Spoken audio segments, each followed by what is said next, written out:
Panglima Tentara Nasional Indonesia Jenderal Muldoko membuka latihan pasukan pemukul reaksi cepat atau PPRC dengan melibatkan 3.000 lebih personil TNI dari 3 angkatan. Latihan tempur ini digelar di Gunung Biru, Poso, Sulawesi Tengah yang dikenal sebagai tempat persembunyian kelompok teroris Santoso alias Abu Wardah. Dan prajurit TNI sendiri diperintahkan Panglima untuk menindak tegas teroris yang ditemui selama latihan di sana. Kita saksikan terlebih dahulu informasi selengkapnya berikut ini.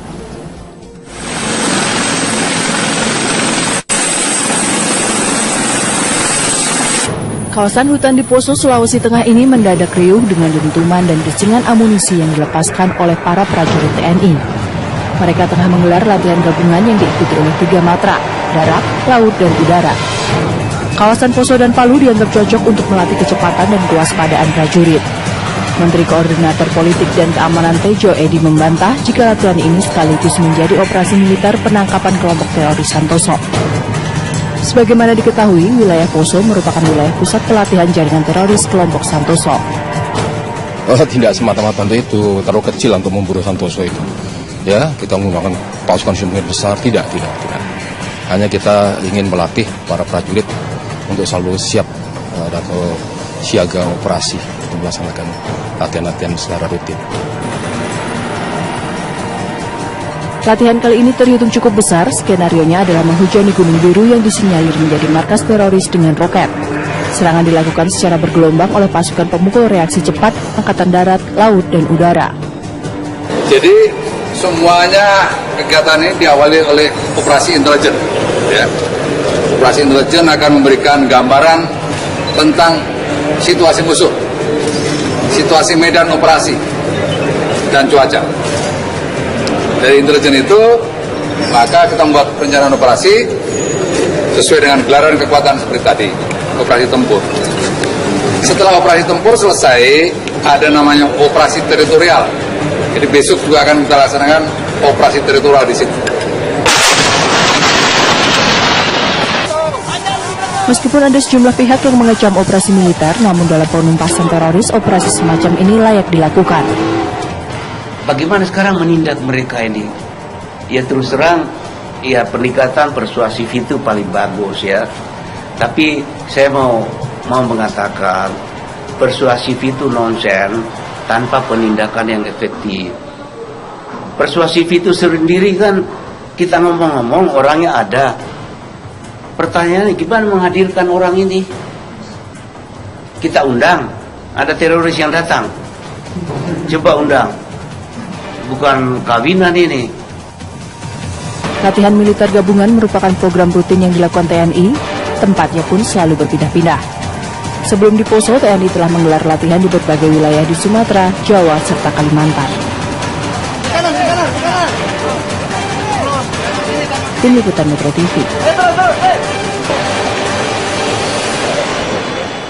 Baik, itu yang akan kita bahas pada pagi ini, tentara berburu teroris. Dan sebelumnya saya akan menyapa terlebih dahulu melalui sambungan satelit. Sudah bergabung bersama saya ada Panglima TNI Jenderal Muldoko yang langsung berada di kediamannya. Selamat pagi Pak Muldoko, apa kabarnya? Terima kasih Mbak, selamat pagi.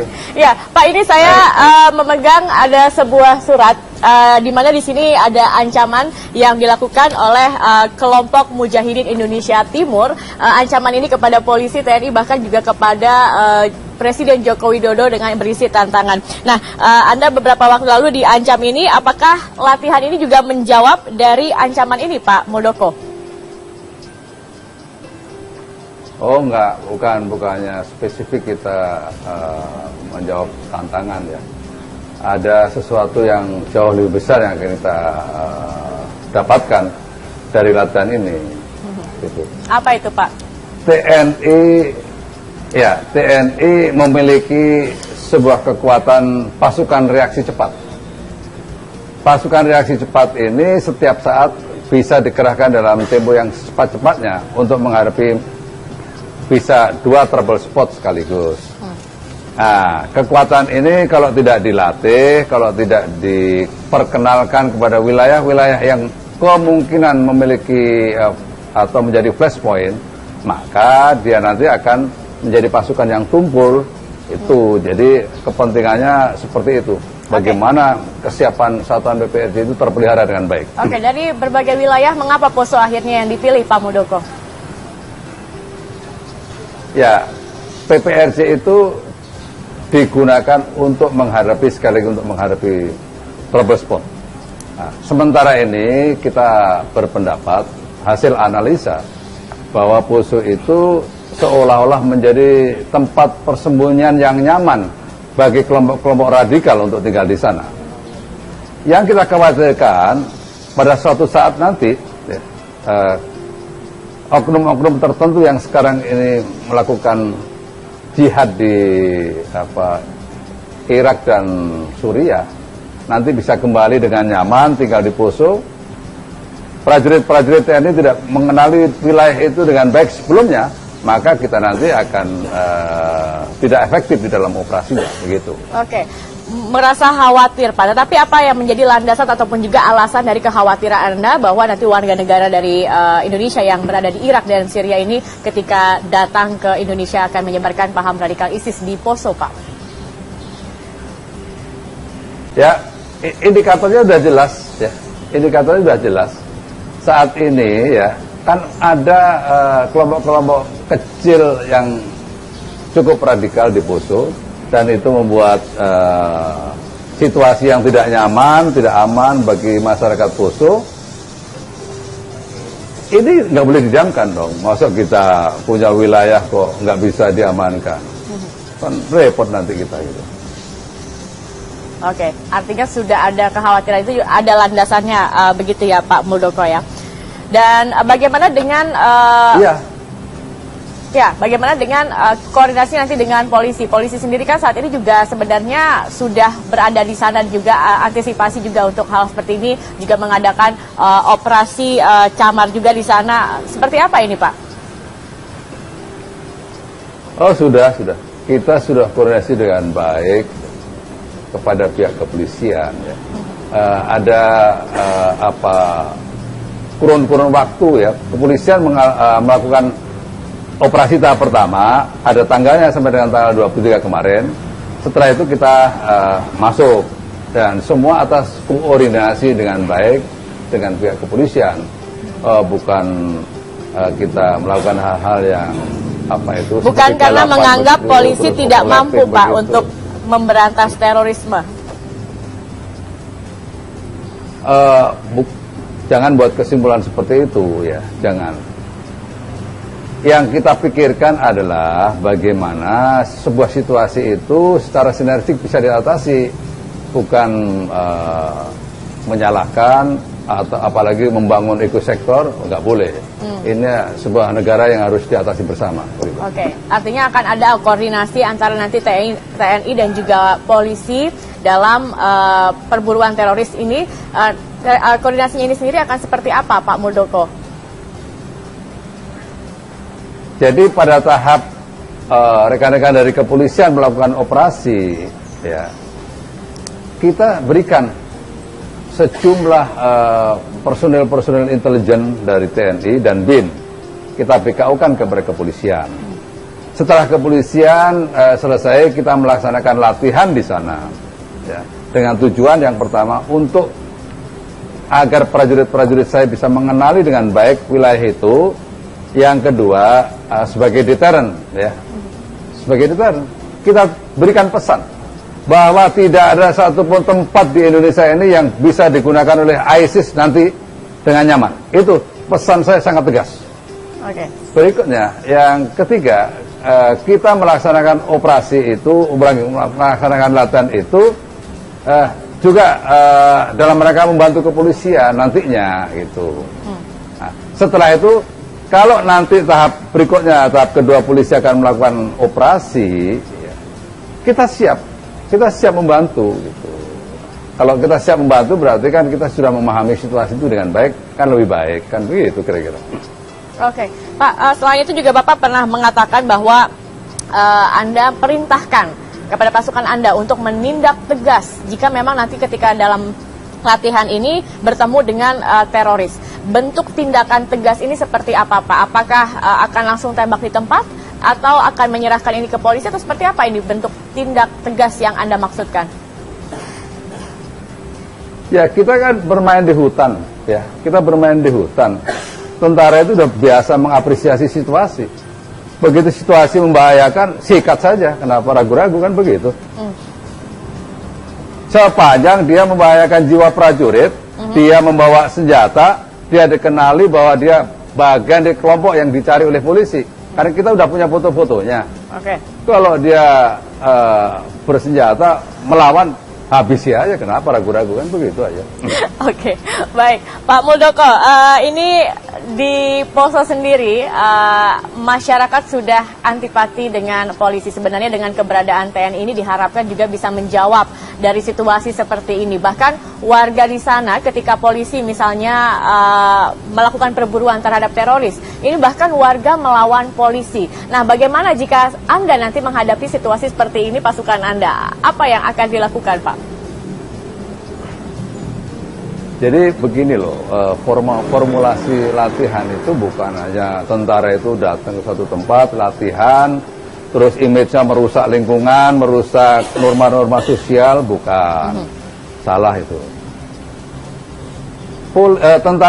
Tentara datang ke sana itu ada operasi intelijen, memahami situasi, ada operasi tempurnya atau dalam bentuk latihan itu. Berikutnya juga ada operasi teritorial. Jadi kita di sana, saya kemarin ke sana itu masyarakat luar biasa antusias. Kita selenggarakan bakti sosial ya. Ada sunatan massal, ada operasi katarak, ada pengobatan. Itu ribuan masyarakat di sana. Berikutnya kita juga membangun rumah di sana. Nanti ada 200 rumah kita bangun. Kita sudah berbicara, saya sudah berbicara dengan Menteri PU untuk bersama-sama membangun irigasi yang cukup panjang. Berikutnya juga pencetakan sawah, saya juga berbicara dengan Menteri Pertanian. Kita sama-sama bekerja di sana untuk membantu masyarakat Poso. Ya, dari satu sisi mereka merasa nyaman, pada sisi yang lain tingkat kesejahteraan mereka juga kita pikirkan bersama-sama. Itu jadi janganlah berpikir bahwa TNI datang itu merusak lingkungan, merusak tatanan sosial. Baik, itu artinya mungkin pemikiran-pemikiran yang sesat itu. Iya, artinya memang ada pendekatan juga dari TNI sendiri karena memang ada yang mengatakan bahwa dengan masuknya TNI dalam perburuan teroris ini juga semoga menjawab antipati masyarakat di Poso sendiri, Pak. Nah, Pak, kalau kita lihat warga merupakan salah satu kesulitan dalam memberantas jaringan Santoso. Kesulitan apa lagi sih Pak Muldoko yang menurut Anda yang dihadapi untuk memberantas jaringan ini? Ya, saya pikir begini ya, kelompok-kelompok ini adalah kelompok kecil ya, yang memiliki pengaruh juga kepada rakyat. Dia setiap saat juga bisa berlindung di tengah-tengah rakyat. Ini persoalan yang tidak gampang ya. Tidak gampang ini. Dengan permainan medan yang saya melihat sendiri Gunung Biru itu keluasannya, tingkat ketinggiannya gunung itu cukup juga memeras energi ya. Jadi kalau rekan-rekan kepolisian bermain-main di atau beroperasi di lingkungan itu ya, saya bisa juga membayangkan betapa sulitnya ya. Nggak mudah itu. Gunungnya cukup tinggi, cukup padat dengan hutan. Itu area bermain dia yang sudah cukup lama di sana, sehingga sekali lagi tidak mudah untuk menyelesaikan itu dari pihak kepolisian. Oke, baik Pak Muldoko, saya juga ingin mengetahui dari operasi intelijen yang dilakukan, apakah memang terindikasi bahwa jaringan Santoso ini masih berada di sana, Pak? Tetapi jawabannya setelah jeda pariwara berikut ini. Pak Muldoko tetap bersama kami dan pemirsa jangan kemana-mana. Bincang Pagi masih akan kembali dengan perbincangan tentara melawan teroris sesaat lagi.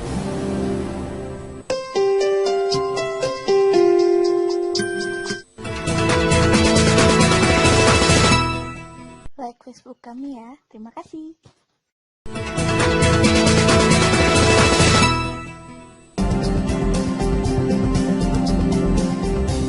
Iya, pemirsa masih bersama kami, masih berbicara mengenai tentara berburu teroris dan masih bersama saya Panglima TNI Jenderal Muldoko. Pak Muldoko, dari operasi intelijen yang dilakukan, apakah memang terindikasi bahwa jaringan Santoso ini masih berada di Poso, Pak? Ya masih ada di Poso, hanya kan bergeser gitu. Karena apa? Karena kita kan melaksanakan latihan, bukan operasi.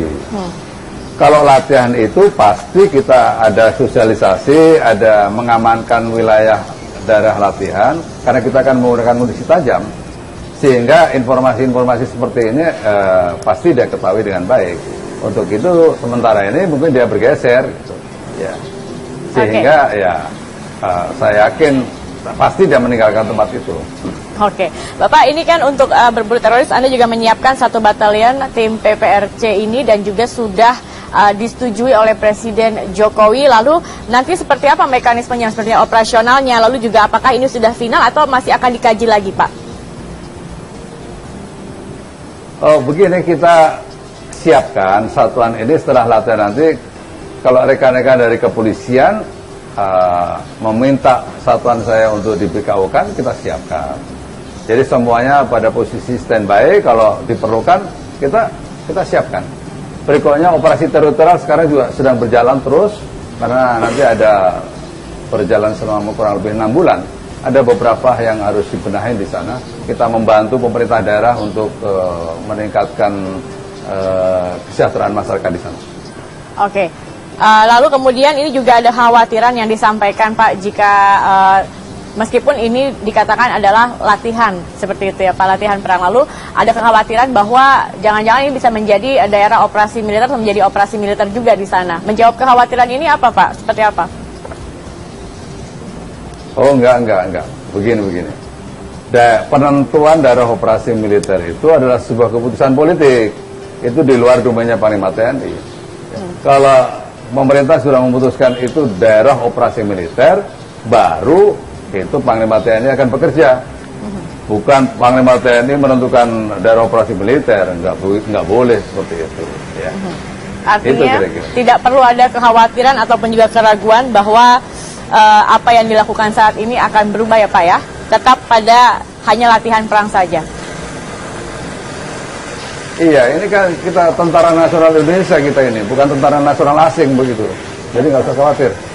Oke, tapi kalau mengenai pelatihan PPRC ini sendiri Pak, apa saja sebenarnya yang dilakukan di sana, berapa lama dan juga seperti apa Pak kondisinya di sana Pak? Kita setting latihan hanya 2 minggu ya. Sekali lagi,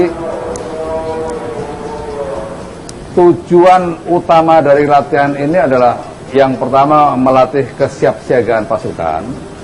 Yang kedua untuk mengenali daerah operasi itu dengan baik atau daerah latihan itu dengan baik. Karena suatu saat daerah itu digunakan oleh kelompok-kelompok tertentu yang membuat situasi itu tidak baik, apalagi nanti ISIS bergabung di sana, maka prajurit saya dalam tempo yang sesingkat-singkatnya bila diperlukan sudah bisa dikerahkan ke sana sesuai dengan kebutuhan dan permintaan, dan kita mengenali daerah itu dengan baik. Itu kira-kira. Oke, baik Pak. Selain melakukan dari sisi pendekatan militer untuk tentunya menangkal paham radikal ini sendiri, apalagi yang dilakukan oleh TNI sendiri? Ya, kita bekerjasama dengan BNPT ya untuk melakukan deradikalisasi ya. Para Pangdam, para Danrem, Dandim, dan Ramil sampai dengan Babinsa selalu melakukan sosialisasi ya. Khususnya untuk memberikan penyadaran kepada masyarakat bahwa risiko-risiko kalau ISIS nanti berkembang di Indonesia seperti ini dan seterusnya. Kita pernah punya pengalaman beberapa orang Indonesia yang pulang dari Afghanistan kembali ke Indonesia, semuanya kita telah merasakan kondisinya tidak bagus. Nah, ini jangan terulang lagi gitu kira-kira. Tapi ada mengatakan bahwa sebenarnya untuk menangkal paham radikal ini pendekatan secara kekerasan ini sudah tidak bisa lagi dilakukan Pak, harus dengan pendekatan yang lebih personal seperti itu Pak. Anda setuju tidak dengan hal ini? Oh, setuju. Jadi makanya kan kita melakukan tindakan-tindakan preemptif dan preventif gitu. Seperti apa yang telah kita lakukan di Poso, kita melakukan operasi teritorial dengan memperbaiki rumah, memperbaiki lingkungan, terus memberikan tindakan-tindakan yang dibutuhkan oleh rakyat di bidang kesehatan. Kita lakukan semuanya itu. Jadi tidak kita hanya menggunakan meriam dan senjata yang lain untuk menekan mereka, tidak. Tetapi yang jauh lebih penting adalah bagaimana memberikan penyadaran kepada masyarakat dan memberikan pelayanan yang terbaik sehingga dia merasa Sulit dari pengaruh kelompok radikal atau ISIS itu jauh lebih penting. Oke, baik. Pak Muldoko, terakhir sebelum kita sudahi perbincangan ini, mungkin ada pesan yang ingin Anda sampaikan juga khususnya kepada para teroris. Apa pesan terakhir Anda, Pak Muldoko? Ya, saya katakan kalau kelompok Santoso itu menyerah saja itu jauh lebih bagus gitu ya. Kalau menyerah kan enak gitu ditangani, daripada nanti harus berhadapan dengan senjata kan itu punya risiko-risiko dua pilihan, yang satu mati, yang kedua cacat seumur hidup, kan begitu aja kira-kira. Oke, baik. Artinya lebih baik menyerahkan diri saja, begitu ya Pak Muldoko. Terima kasih Panglima TNI Jenderal Muldoko telah bergabung bersama kami di Bincang Pagi. Semoga latihan yang dilakukan ini bisa berjalan dengan aman, juga bisa membuat situasi semakin kondusif di poso dan tempat-tempat lain. Dan tentunya kita harapkan para teroris ini bisa ditumpas secara keseluruhan hingga ke akar-akarnya. Terima kasih Pak Muldoko. Baik, terima kasih. Ya, dan pemirsa, kami akan masih melanjutkan perbincangan. Di sini sudah ada juga dua narasumber saya yang hadir dalam studio Bincang Pagi. Ada Pak TB Hasanuddin, anggota Komisi 1 dari DPR fraksi PDI Perjuangan, dan juga ada peneliti intelijen dan juga terorisme Mas Ridwan Habib. Tadi kita sudah mendengarkan apa saja yang disampaikan dari Pak Muldoko, dan kita akan membahasnya, terutama apakah memang TNI ini efektifkah untuk juga dilibatkan dalam perburuan teroris. Nanti kita akan membahasnya saat lagi, pemirsa. Tetap bersama kami di Bincang Pagi.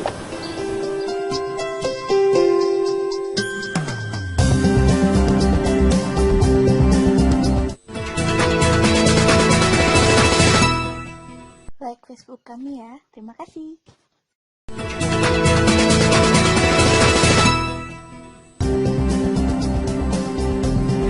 Ya, pemirsa, masih bersama kami di Bincang Pagi. Saya langsung saja akan meminta komentarnya. Tadi kita sudah mendengarkan bagaimana jawaban-jawaban dari Pak Muldoko. Di salah satunya adalah mengatakan bahwa ya tidak apa-apa, langsung ditindak tegas saja kalau nanti selama latihan lalu bertemu atau ada teroris di sana. Kemudian juga mengatakan bahwa ada juga pendekatan-pendekatan yang dilakukan dalam masyarakat untuk mengatasi antipati dari masyarakat terhadap perburuan terorisme ini. Anda melihatnya bagaimana ini, Pak TB? Ya, jadi begini. Pertama, Tentara Nasional Indonesia itu adalah tentara profesional. Sebagai tentara profesional tentu harus dilatih setiap saat, ya, sehingga mampu melakukan perlawanan, ya, atau katakanlah mengeliminasi setiap ancaman terhadap negara kesatuan Republik Indonesia. Jadi, ya, prajurit TNI berlatih dan berlatih. Itu tugasnya. Nah, kemudian dalam memilih wilayah latihan tentu ada banyak hal, ya. Yang pertama itu tentu harus ya ada daerah-daerah yang memungkinkan prajurit itu menjadi terampil atau menjadi lihai bertempur, ya. Mungkin ada wilayah laut, kemudian ada gurun kalau memang ada, ya, gurun, atau mungkin gunung-gunung, lembah, sungai dan sebagainya. Lalu poso itu cocok untuk berlatih di sana. Ada bukit, ada gunung, ada lembah, sungai dan lain sebagainya. Ya, semua kesatuan bisa bersama-sama bertempur di sana. Itu pemilihan daerah latihan. Nah, tetapi juga latihan itu harus memberikan efek deterrent, ya, terhadap ancaman yang mungkin. Nah, saya melihat dalam kapasitas latihan di poso itu cocok. Daerah-daerah yang memang harus dipakai latihan dan barangkali dikenal dengan baik oleh para prajurit itu daerah-daerah yang diperkirakan pada suatu saat menjadi basis perlawanan mungkin teroris. Kalau ini kan bukan mungkin. Pak, memang Gunung Biru ini bukannya memang sudah spesifik bahwa ini adalah tempat teroris. Nah, ini seharusnya sudah 5 tahun yang lalu informasi bahwa poso itu dipakai latihan, dipakai konsentrasi teroris. Ya, harusnya kan sudah dulu-dulu. Nah, artinya terlambat apa yang dilakukan TNI saat ini? Saya kira tidak ada yang terlambat. Barangkali itu kan kebijakan presiden yang dulu, lain kan, begitu. Nah, satu hal. Yang kedua, efek deterren itu ya boleh saja. Ketika dia sedang berlatih, kemudian berubah menjadi sebuah operasi, boleh saja, tidak ada. Ya, masalahnya sekarang begini. Kalau latihan itu kewajiban, ya itu sudah ada programnya. Tapi ketika menjadi sebuah operasi militer, itu ya tinggal menurut undang-undang, ya pasal 7 ayat 2B tentang pemberantasan teroris itu harus dengan kebijakan dan keputusan politik negara. Itu tinggal Bapak Presiden saja konsultasi dengan DPR. Artinya TNI memang boleh terlibat dalam perburuan ini, tidak melanggar undang-undang. Tidak melanggar undang-undang. Tetapi sejauh apa keterlibatan TNI sampai batasannya seperti apa untuk TNI sendiri? Untuk itu begini, nanti Presiden dalam hal ini eksekutif itu nanti konsultasi dengan DPR, dengan legislatif. Lalu nanti didiskusikan penggunaan GUN TNI itu untuk kepentingan melawan teroris. Pasti nanti akan batas waktunya, daerah operasinya di mana, kemudian menyangkut juga nanti adalah dananya. Nah, kemudian setelah disetujui dilaksanakan oleh Panglima TNI. Jadi clear, begitu. Nah, sekarang ini sedang latihan. Tidak apa-apa, bagus, ada efek deterrent untuk mengurangi, mengeliminasi kegiatan mereka. Begitu. Dan seharusnya, kalau menurut saya, Bapak Presiden Pak SBY dulu harus sudah memerintahkan latihan di daerah itu. Di daerah Poso. Kemudian juga perbatasan antara Aceh dengan Sumatera Utara, dan mungkin di tempat-tempat lain. Oke, baik. Nanti saya ingin ke Mas Ridwan dulu. Kalau kita lihat jaringan Santoso ini sepertinya sulit sekali dan begitu licin. Tapi kalau Anda bisa jabarkan sendiri, sebenarnya seperti apa sih jaringan dari Santoso ini sendiri? Ya, sebenarnya seperti yang dikatakan Pak TP tadi, ini sudah sejak 2010. Setelah ada raid Densus 88 di Jalin Janto Aceh, mereka tercerai-berai. Nah, kemudian mengkonsolidasi di Poso. Kemudian pemimpinnya Santoso, ini residivis. Dulu pernah ditahan 2004, kemudian bebas. Lalu dia mengkonsolidasi teman-temannya, membangun camp di Poso. Ada 3 kali pelatihan militer yang seharusnya pasti intelijen sudah tahu. Januari, Mei, dan September 2011. Yang beberapa alumni pelatihan militer itu juga sudah ditangkap. Salah satunya misalnya Cahya Fitrianta, yang hacker dari Medan. Dia bisa menghack 8 miliar dari situs internet, kemudian disalurkan ke kelompok Santoso di Gunung Biru itu, di Taman Jeka. Kalau operasi terbaru kan Januari kemarin, polisi Polda Sulteng sudah menangkap 6 orang warga lokal yang menjadi kaki tangannya Santoso. Jadi memang kelompok ini memang benar-benar ada, benar-benar eksis. Dan Zakia yang paling baru adalah mereka ini sudah berbaiat kepada ISIS. Jadi mereka sudah berbaiat, file audionya sebenarnya open source intelligence. Teman-teman bisa cek langsung di YouTube dan itu original. Suaranya Santoso langsung. Bahwa mereka mengatakan bahwa kami... Dari mana Anda bisa konversi suara dia langsung? Ya, karena kan ada beberapa dokumentasi Santoso sebelumnya. Dan ada juga pengecekan yang sudah dilakukan oleh teman-teman peneliti. Yang anak Santoso ini dulu 2004 pernah ikut program deradikalisasi. Bahkan dia pernah ikut dapat proyek dari pemerintah, membersihkan selokan di Palu. Dapat uang dari pemerintah pernah, 2008, 2009, sebelum menjadi radikal 2010. Artinya suara itu bisa diverifikasi. Dan yang terbaru adalah mereka mengatakan bahwa kami sekarang adalah pasukannya Abu Bakar al-Baghdadi. Kami adalah panah-panah, pasak-pasak yang siap menunggu komando dari Abu Bakar al-Baghdadi. Artinya ada entitas pasukan asing sebenarnya di Gunung Biru itu, Taman Jeka itu. Permasalahannya sekarang memang seperti yang dikatakan Pak TP, pada kebijakan politik saja. Apakah akan melakukan pendekatan secara represif? Kalau represif berarti kan war ya, raid, penindakan keras. Ada kebijakan politik. Kalau kita lacak 2015 awal, Presiden Jokowi sudah menugaskan Mendagri untuk mengatakan bahwa Santoso tidak boleh lagi ada di Poso. Tapi sampai sekarang kan itu tidak bisa dijabarkan secara jelas. Apakah kemudian tidak boleh ada itu dibebankan ke Polda atau ke TNI? Jadi kebijakan politiknya bagaimana?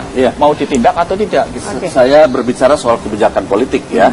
Selama teroris itu masih menyebarkan isu dan lain sebagainya, masih berbicara mungkin melakukan perekrutan, ya kita lawan dengan deradikalisasi, ideologi dengan ideologi. Tapi kalau sudah menggumpal menjadi sebuah perlawanan bersenjata, misalnya di Poso, dengan ada sekelompok orang melakukan latihan dan sebagainya, latihan militer untuk melawan negara yang sah, tidak boleh ada sejengkal tanah pun dibiarkan untuk hal-hal seperti itu.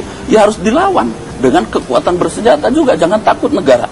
begitu. Tapi kalau dia masih bisik-bisik di kampung dan semuanya, ya kita lawan lagi dengan bisik-bisik, dengan ideologi kita. Artinya jaringan sudah tidak bisa lagi dengan dari kalau sudah menggumpal menjadi perlawanan bersenjata, pelatihan bersenjata, ya kita lawan. Kita negara memiliki kekuatan kalau itu yang sudah, cukup. Pak. Kalau itu sudah, karena ada penculikan polisi di tahun 2012 itu, Brigadir Sudirman sama Brigadir Andi Sapa, itu mereka video bagaimana mereka menyiksa itu, kemudian dikubur, mereka video dan masih bisa dilihat di internet sekarang. Ada salah satu situsnya saya print kebetulan, masih bisa di-download. Oke, mungkin bisa juga ditunjukkan kepada pemirsa. Ini alamatnya di www.khilafahdaulahislamiyah.wordpress.com, kategori Mujahidin Indonesia Timur. Masih bisa di-download dan di situ ada surat tadi yang Yakia pegang, surat tantangan kepada Presiden Jokowi yang katanya akan membasmi kami Januari, mana buktinya? Mereka menampilkan video-video bagaimana mereka melakukan. Sudah ditangkap ya? Siapa? Pelaku penembakan terhadap polisi itu? Belum. Sampai saat ini belum? Sampai saat ini belum. Jadi posisi mereka sekarang berlindung di Gunung Biru itu, di Taman JK itu. Nah, kalau dari sisi kekuatan pasukan, mereka punya satu orang instruktur namanya Daeng Koro alias Sabar. Itu desertir, Pak. Desertir, dia memahami cuaca, medan musuh, strategi taktis lapangan, raid, gerilya. Jadi kalau dibilang Panglima TNI jangan meremehkan teman-teman polisi, saya kira bukan meremehkan, tapi medannya berbeda. Teman-teman dari CRT Densus 88 itu dilatih untuk raid kota, penindakan kota, misalnya mendobrak rumah, menyergap di jalan. Medan seperti Gunung Biru ini. Mereka agak lemah di penindakan di model guerrilla warfare. Jadi serangan hutan, kemudian hit and run. Itu tentu TNI yang lebih hebat. Artinya keterlibatan TNI salah satunya dengan cara menggelar latihan ini sudah tepat. Menurut saya sih sebenarnya harus dipastikan dulu ini sebenarnya latihan karena mereka kan menembakkan mortar juga ke Gunung Biru. Atau sebenarnya ini operasi dalam tanda petik begitu. Ya siapa tahu mortarnya nanti kenalah salah satu dari kelompok itu. Ibu tadi sudah ditegaskan bahwa ini bukan operasi hanya latihan.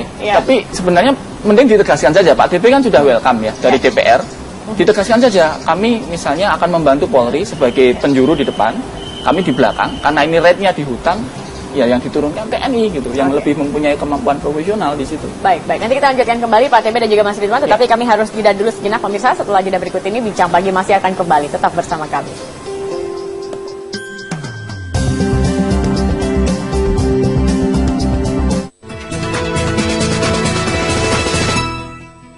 Facebook kami ya. Terima kasih.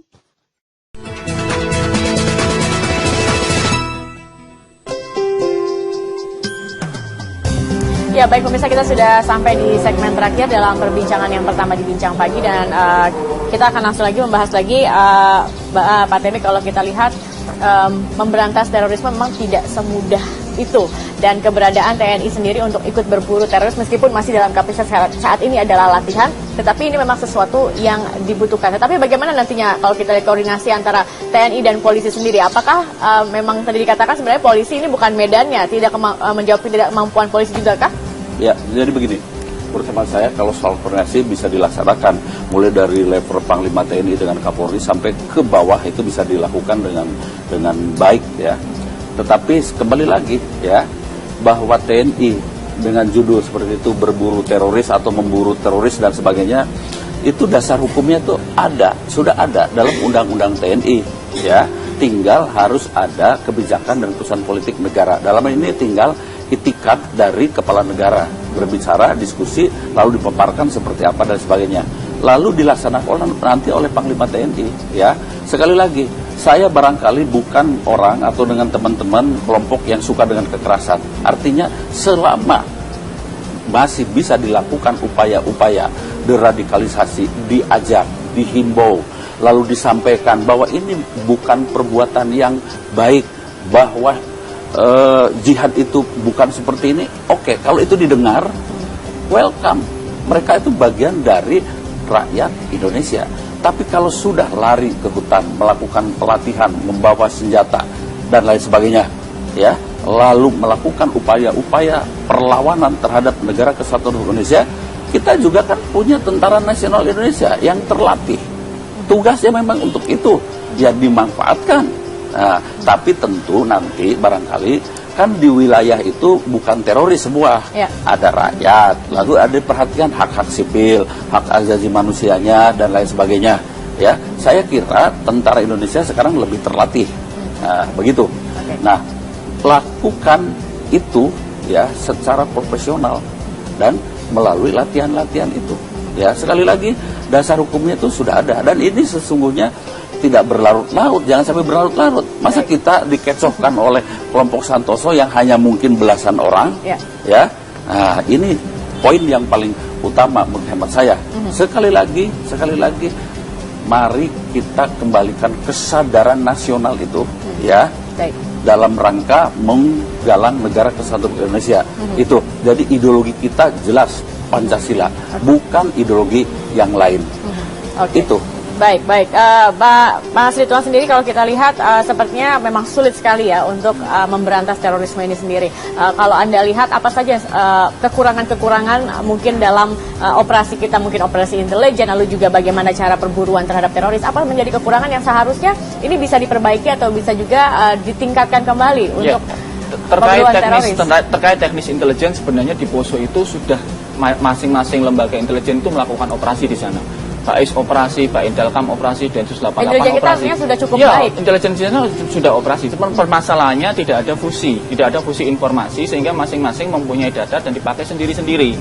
Nah, kalaupun itu disetorkan ke masing-masing pimpinan, misalnya BAIS setornya ke Panglima TNI, Intelkam ke Kapolri, kemudian tidak sinergi dan lapor ke Presiden yang memegang kekuasaan sebagai Panglima tertinggi. Itu dari sisi intelijen ya. Kemudian dari sisi deradikalisasi sebenarnya ada ideolog-ideolog, ada tokoh-tokoh yang memang menjadi sentral kelompok-kelompok ini untuk terus berkembang. Saya sebut satu misalnya Ustadz Aman Abdurrahman. Beliau sekarang ditahan di lapas Rambang Kuning, Nusa Kambangan. Beliau inilah yang pertama kali melakukan baiat kepada Abu Bakar Al-Baghdadi. Dan jamaahnya di seluruh Indonesia yang masih bebas banyak sekali. Salah satunya adalah Salim Atamimi yang di YouTube nantang Panglima TNI. Dulu dia orang biasa, pemahaman Salafi Yaman gitu, karena dia pernah di Pondok Pesantren di Yaman. Pada tahun 2010 dia berdebat dengan Ustadz Aman dan kalah. Lalu dia menyatakan baiat kepada Ustadz Aman dan menjadi sekarang ISIS gitu. Nah, permasalahannya kenapa Ustadz Aman yang di Nusa Kambangan ini tidak bisa diajak dialog, diskusi? Kita kan punya ulama-ulama. Ada Menteri Agama Mas Lukman Hakim Saifuddin misalnya yang bisa datang berkali-kali ke lapas untuk menyadarkan tokoh-tokoh sentral ideolog ini. Nanti kalau tokohnya ini tersadarkan, saya kok yakin yang bawah pasti akan menerima. Iya, karena mereka kan memahami ini dalam konteks belajar kepada ulama yang lebih tinggi.